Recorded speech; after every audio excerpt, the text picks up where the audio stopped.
Pada awalnya kita dikira gila nanam korma di Lombok Utara, karena kan tanaman korma kan belum kita tanam di sini. Masa iya di Thailand bisa, di kita tidak? Tahun 2023 kita diundang untuk mengikuti Abu Dhabi Exhibition sesi ke-9. Jadi lapor, kurma kami belum ada yang matang, bawa aja yang hijau. Justru para peminat kurma Timur Tengah memesan kurma kita yang hijau, mau berapapun jumlahnya.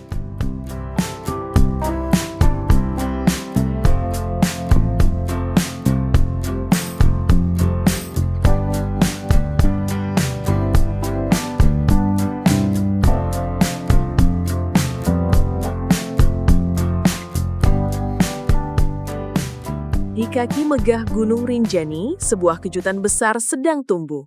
Lombok Utara kini jadi sorotan internasional berkat varietas kurma lokal yang namanya makin mendunia, kurma Rinjani atau Kumari. Dan hebatnya lagi, kualitasnya sudah diakui sebagai kurma terbaik nomor 7 di dunia. Ya, dunia. Baru-baru ini tim Kemendagri dan Brida NTB langsung turun ke lapangan. Mereka meninjau pusat pengembangan kurma Kumari di Desa Rempek, Kecamatan Gangga. Di lahan seluas 76 are yang dikelola Amak Lebih dan kelompok taninya, berdiri puluhan pohon kurma yang jadi kebanggaan Indonesia. Dari sinilah kurma hijau Lombok terbang ke panggung internasional Festival Kurma Internasional di Abu Dhabi. Dan hasilnya, laris manis. Kurma hijau Lombok disebut lebih segar, tidak sepat, tidak pahit, dan sudah terasa manis meski belum matang. Bahkan permintaan dari Timur Tengah mencapai puluhan ton. Pembeli sudah siap. Arif Munandar, pembina Yayasan Ukhuwah Datu mengatakan, kurma hijau Lombok jauh lebih bagus dari kurma hijau Timur Tengah. Pada awalnya kita dikira gila nanam korma di Lombok Utara. Kenapa Pak dikira gila? Karena kan tanaman korma kan belum kita tanam di sini. Baru pertama kita tahun gempa. Tahun 2018. Ya. Bapak juga awalnya percaya bisa hidup di... Nggak percaya. Kan dibawain sama orang tua di Jakarta dulu bibitnya. Bisa hidup nggak korma dibawa ke Lombok pikirannya. Tapi saya tanam aja, nekat nanam. Dan? Tanam terus kan udah nanam terus saya tinggal kormanya dulu. Oh gitu. Kita nanam sama planter bagnya dulu. Sama planter bagnya setelah gempa baru kita bongkar lagi. Habis itu baru udah berkembang terus. Dan berbuah lagi. Itu berapa lama setelah nanam tumbuh berbuahnya ya? 3 tahun sudah belajar. 3 tahun ya. Awalnya kita di Lombok Utara ini tidak ada terbayang di kepala kurma ini akan mencuat seperti sekarang. Tujuan kami menanam hanya penasaran. Kan waktu itu ada heboh kurma Thailand. Jadi penasaran, masa iya di Thailand bisa, di kita tidak. Ilmu kami tidak punya sama sekali awalnya di 2015. Lalu seiring waktu kita mencari di mana tempat belajar. Ternyata di dunia ini ada organisasi kurma namanya Khalifa International Development Agriculture. Kedudukannya di Abu Dhabi. Jadi bersama-sama dengan teman-teman penggiat kurma Kalimantan Timur, Pak Dr. Ade Sudrajat, Kalimantan Selatan Dr. Riyad Hadani. Itu kita kontak ke Khalifa. Nah, dari sana kita dibimbing melalui literatur dan segala macam. Nah, barulah agak terarah. Dari tahun 2019. Tahun 2023 kita diundang untuk mengikuti Abu Dhabi Exhibition sesi ke-9, semacam festival kurma. Nah, pada bulan November, di bulan November itu kurma kita belum ada yang matang. Kita disuruh berangkat. Jadi lapor, kurma kami belum ada yang matang, bawa aja yang hijau.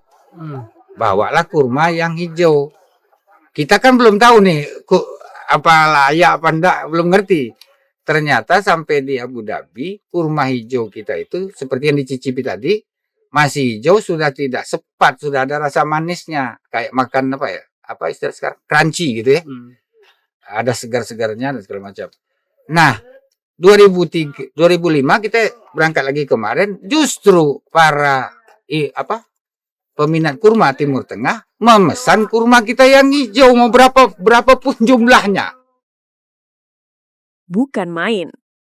Melihat potensi besar ini, pemerintah pusat sampai daerah bersinergi memberikan dukungan, insentif, sumber daya dan pendampingan agar Lombok Utara bisa menjadi percontohan nasional pengembangan kurma.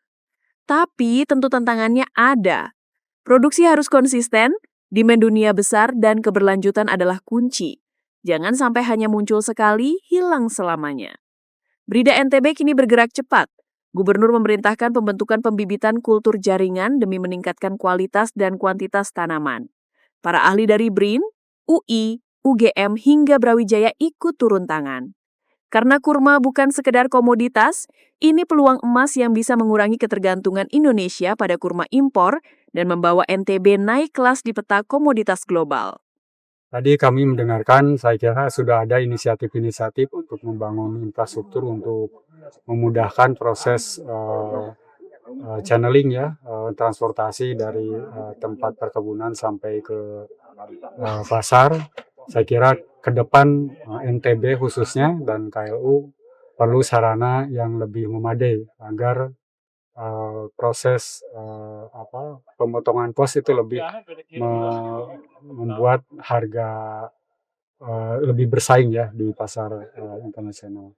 Sekarang ini kita lakukan kolaborasi riset melibatkan UI, melibatkan UGM, melibatkan profesor-profesor atau ahli dari BRIN.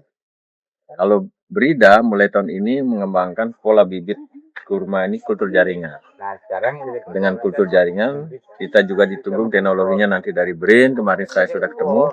Sehingga nanti pembibitannya ini petani-petani yang mengambil kurma ini kita harapkan tidak membeli bibit dengan harga mahal. Dan dengan kultur jaringan ini kan dia sudah pasti kurma ini yang bisa produktif dan berbuah. Nanti sehingga proses perkawinan antara jantan dan betinanya ini jelas. Dari Lombok Utara, untuk Indonesia, menuju dunia. Kurma kumari bukan hanya buah, ini masa depan.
Download Tribun X sekarang, menghadirkan lokal menjadi Indonesia.